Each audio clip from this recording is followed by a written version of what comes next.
Hello, my name is Michael Glenn, and in this episode of the Dojo Show, we're studying the kata Ura Nami. Ura Nami refers to these waves in this inlet that come and roll across and roll softly out and in, back out, back in. We're using this same motion with the bow in this kata.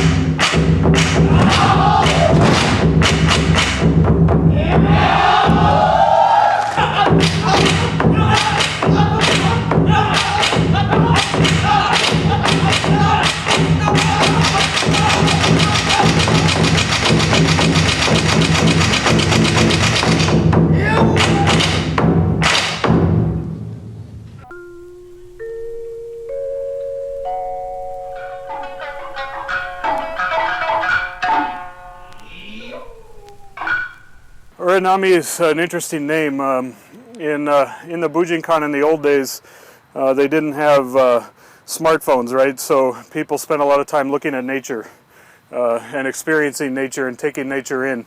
And so these katas sometimes are influenced by nature. They're influenced by wildlife or by natural phenomena. And Uranami means the breakers that you would see in an inlet. So if you go down here to Venice Beach where the little jetty is, there's that curving beach that happens right there. And the way the waves come into that inlet and they break on the shore, that's the feeling of this kata tonight. Okay, so we want to try to capture some of that feeling tonight when we're doing the kata. So in Uranami, he starts off in Seigan.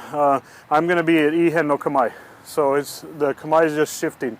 Like we talked about with ihen, okay? So as it shifts here, my first move is a ski, okay? Then I draw this back and I flip. Then I ski again, okay? Then I'm gonna tuck here and give him the opportunity to come in and strike. From this ihen no Kamae here, I do a thrust, okay? I draw this back, flip to his head, okay? Then another thrust.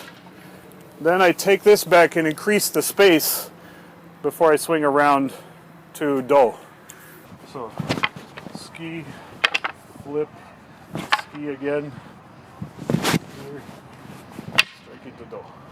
So from ihen here, I do my ski, draw back, flip to the head, ski, tuck this through, striking to do.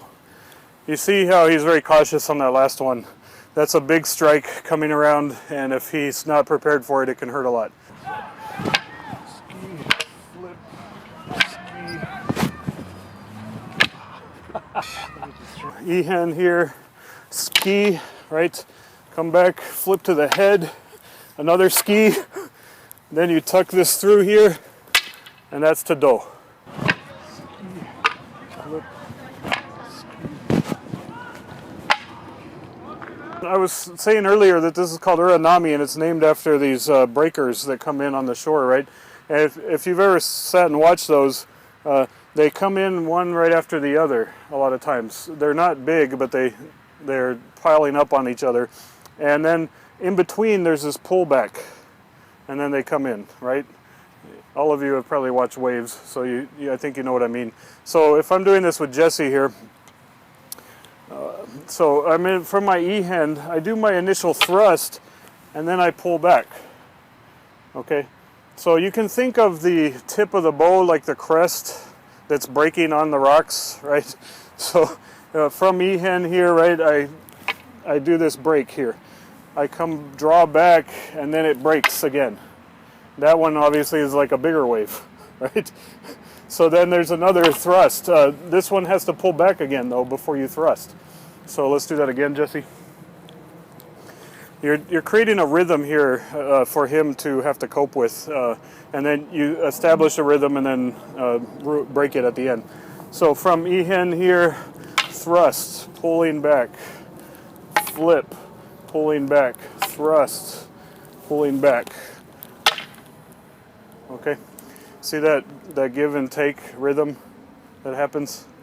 So with each move, it's the body here, right? I pull back, the body does this. I pull back, the body, right? So this can come here and the body comes back in. So this exchange that happens with the swordsman, you know, at various points in that exchange, he may be tempted to strike, right? And that's when you crash down on him with your bow, like a wave crashing on the rock. Yeah. So you going like this is actually the wave going in. Yeah, it's drawing back and then coming back around. Yeah. So try it again with that kind of feeling, that kind of that pulling and pushing and crashing of a wave. Okay. So ski, flip, ski. Ihen no Kamae is this kind of floating, shifting Kamae, right? So at any point, your front tip could be down, it could be up, it could be somewhere in the middle, right? So if my tip is down and I'm going for a thrust, then the wave is coming up like this, right? If my tip were up, then I might thrust with the rear end. Does that make sense? So you can use either end to thrust with, depending on where you're at with your ihen. One more. So I'm shifting here, and in this shift, you see the thrust that can happen there. Okay? Or it can happen from low to high. And then as I pull back, this tip goes down and then up, over. At what point in the ihen do you do your thrust? Well, generally it's when he starts to threaten you. So if I'm here and James and I are fighting, you know, when does my thrust happen? It happens when I feel threatened. Okay? Or I see an opening. So it's either when there's a threat or when there's an opening that I think I can get. Okay? So think about that initial move. That starts the whole thing. And if you get that right, then the rest of the rhythm can proceed naturally from that, right? Ski, flip to the head, ski. I come here to tuck, and then I'm striking to do. So let's look at that last move, because that seems to be giving everybody trouble. So you do your first ski, you come back, you do this flip, and then there's another ski here. This move here, you take the bow and tuck it under your arm like this, okay? So as I'm stepping back, I tuck it under my arm and let it fall around my waist to bring it around.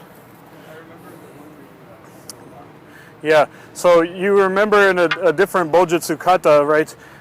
We do this tuck under and we grab over the top and strike down that way. It's the same move, but now I'm coming mid-level with the strike. Okay, so after my flip over and my thrust, I tuck it under, let it slide here, and come around. Okay? Ski, flip to the head. This is a ski. I'm tucking here, he advances, and I strike to do. Okay? So from ihen here, I thrust, I pull back, I come here, I do this other thrust. I could bring this through just close like this. Okay? Sorry, James. So I could be this close. And then as James is entering here, right, he gets nailed. Okay? So the distance could be tight like that. Does that make sense? If you get clumsy like I just was, and you go for your tuck through and you hit your leg or do something weird, like that's what just happened with me, right? Then you could just come here. Okay? You know, from this position, this is like when we were talking earlier, this heito no kamae. This turns into a really big strike, right? So, you know, it's like got a lot of force and power behind it because you're using your body to let it pivot off the body. Okay? So try a couple more with that that move. Try to get that move right because the next things we're going to do, we need to be able to do it smoothly. So ski, flip to the head, ski, tuck, striking to do. Yeah, you guys, that tucking move, that's a strike, right? We're not doing it in this kata. James, please. So I'm thrusting, I pull back, I flip, I thrust. This tuck is a strike. We're not doing that, but it can be, right? So after my last thrust here, when I go to do this tuck, that's potentially a strike right there. So if this missed for some reason and James is entering, I use that to keep him away. Does that make sense? So you're always striking. I said this a long time ago with Bojutsu. Always be striking. Yes, it's very important.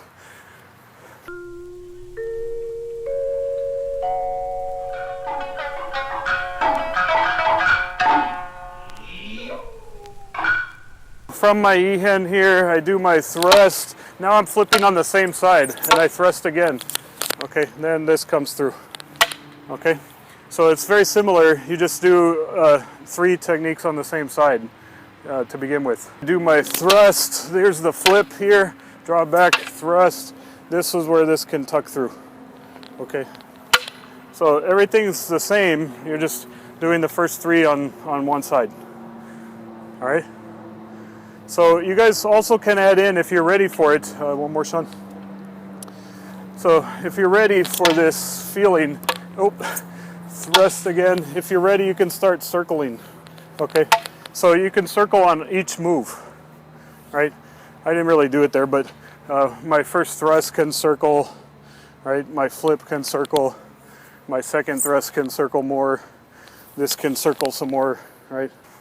I'm on this side, right? Everything's on my right side here. So I do this thrust, I do this flip, I do this thrust here. When I do this tuck, you see I'm still oriented on my right side. Okay. Once again, over here, please. So from ihen, it's thrust, flip, thrust. This tucks here, but I'm still on this side. Okay. So now as I pull back, I switch sides. Okay, when I pull back, that's when I'm switching sides. Okay. That helps you by doing that. By doing this on this side like this, it helps you stay guarded.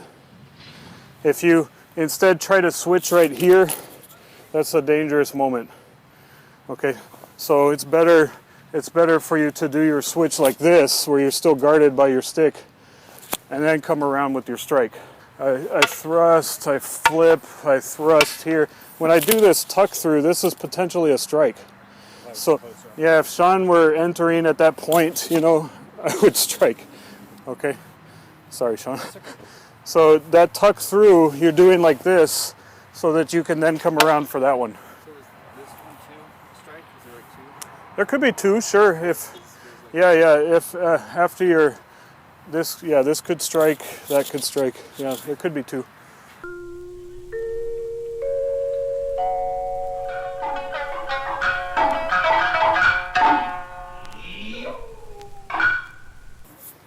So this next one I'm going to do is kind of one that I saw Sensei doing. So it's going to look a little different, as Senseis usually do. So from here I do my thrust. When I do my flip over, there's going to be 2 flips. Okay, so it's flipping here and then there to the foot. Okay? What? Yeah, what? Over here, please. So ihen, thrust, flip, flip. 2 flips. Okay? And then you pull this back on this side and thrust. Okay? So ski, flip, flip. And then I tuck here, you come in, you ski, strike. So from your ihen, you thrust, flip to the head, flip to the foot. Okay? Then I draw this back on this side and thrust here. Okay? It's a lot of deception in this one. So I ski, flip, flip. That's to the foot there, right? Then this comes through and skis that way. Okay? I thrust, flip to the head, flip to the foot. Okay. I come here on this side, thrust, and then this strikes in. Okay. I can use this to control the space here, like we always do, right? Right. Does that make sense? So ski, flip, flip here.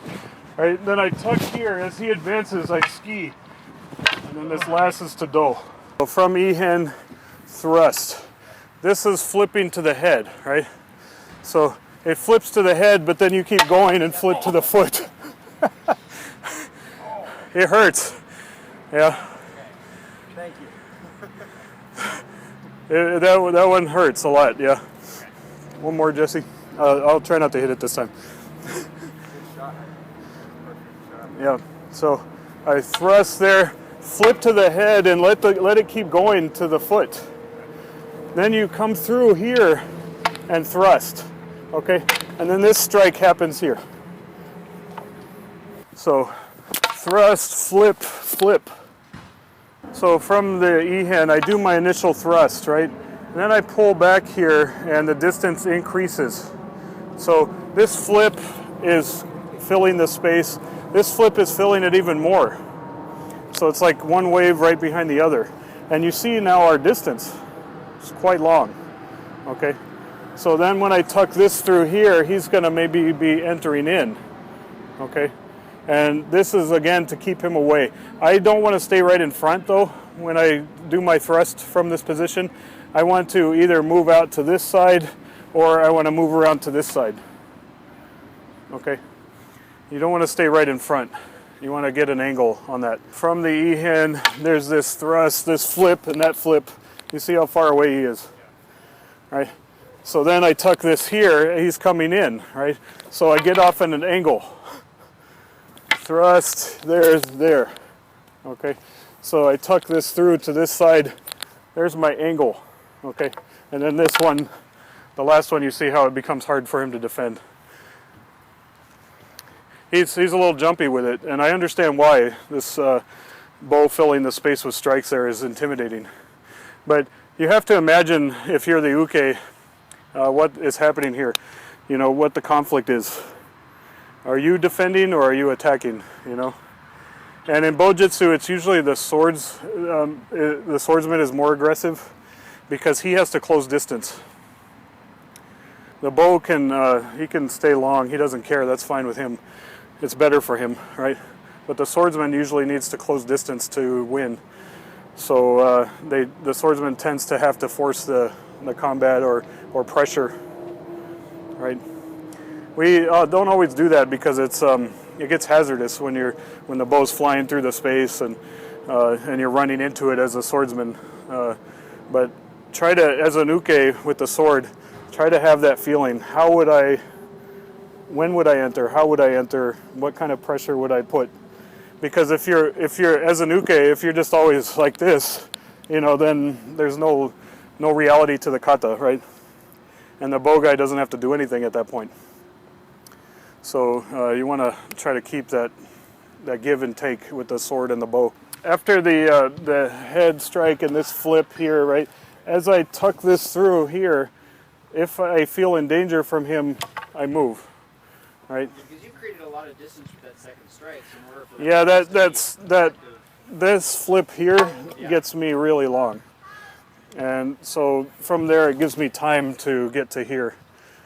And what I'm not showing here is this, there's this thrust, but this also can be that. It can be a lot of different things, right?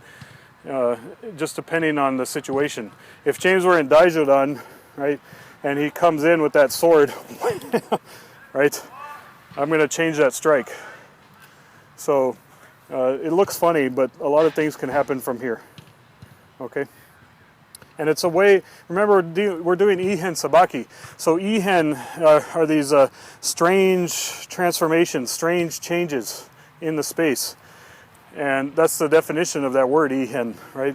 And you're doing them for deceptive purposes, right? So this, you know, maybe looks deceptive and maybe gives him confidence that he can enter.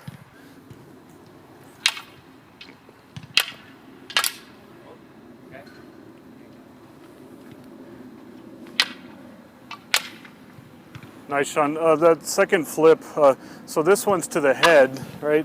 This one's to the foot, right?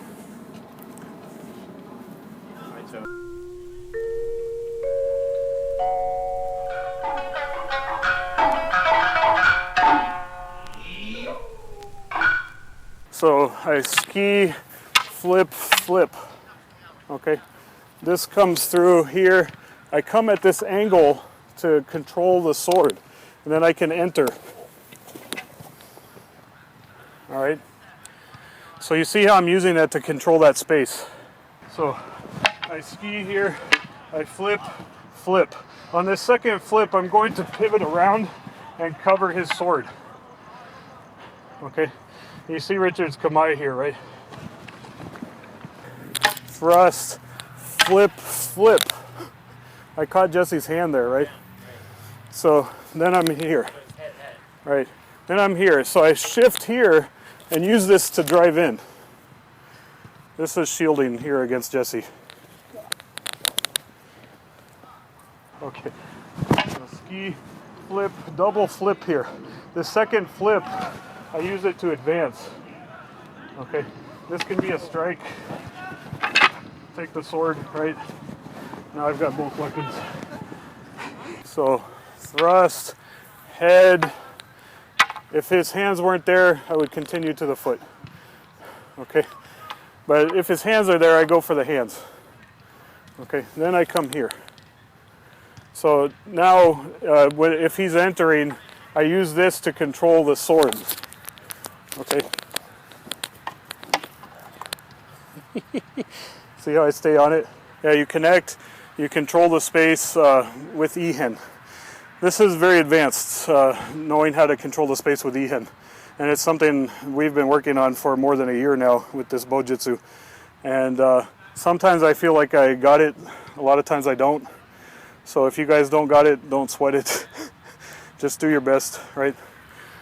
Try it out. Ski, flip, flip to the ground. Then you pivot around this. See, I'm attacking James's hands. Okay, he kind of gets stuck. So after the double flip, this hits the ground, and then I pivot around it. Okay, so ski, flip, flip. Here, I'm going to kote. You see James's hands here. Okay.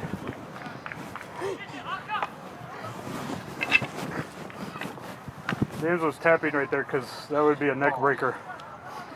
His neck was getting broken on the bow. So ski, flip, flip. Here's where I want to try to enter. Okay, so I come down the center, and depending on where his sword is, I pivot to one side or the other. Okay, then I can use this to control him. Yeah, I'm keeping him elevated here on the stick. If he wants to grab the sword, that won't work out. Okay, so he's kind of trapped here. Ski, flip to the head, double flip. Okay, this comes down low. You see how I've entered in on the sword here. So I can just take the suka and turn it on Richard. Okay. So on that last one here, right, I thrust in and I'm controlling Jesse here. I can bring this across his body to strike somebody else. So if there was another opponent in this exchange, right, and I'm coming here, right, and I come this way, I come across here and he's over there. So if he's entering in on me, right, I use that. Okay. So you use the guy the same way you used your own body. Remember that before? So before we were tucking this and driving it that way, right? Now I'm using Jesse to pivot, okay? So if, you can play with that if you'd like. Use three people. Just so you guys know, like you're across the body here, right? But watch.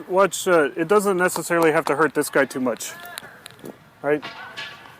I did that with just my fingertips.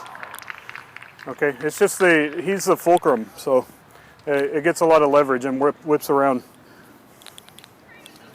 You do the same thrusting here. This is all the same here, right? You tuck this through.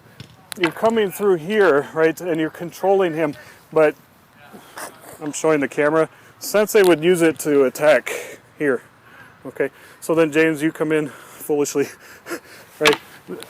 See how I've used that to then get onto James? Okay, so James came in very tentatively, but if he came in with a serious attack, I would pull this and actually use it to strike. Okay, And I've seen Sensei do things like that many times in the dojo. Of course, Sensei a lot of times is using the padded bow, so it's a little bit safer.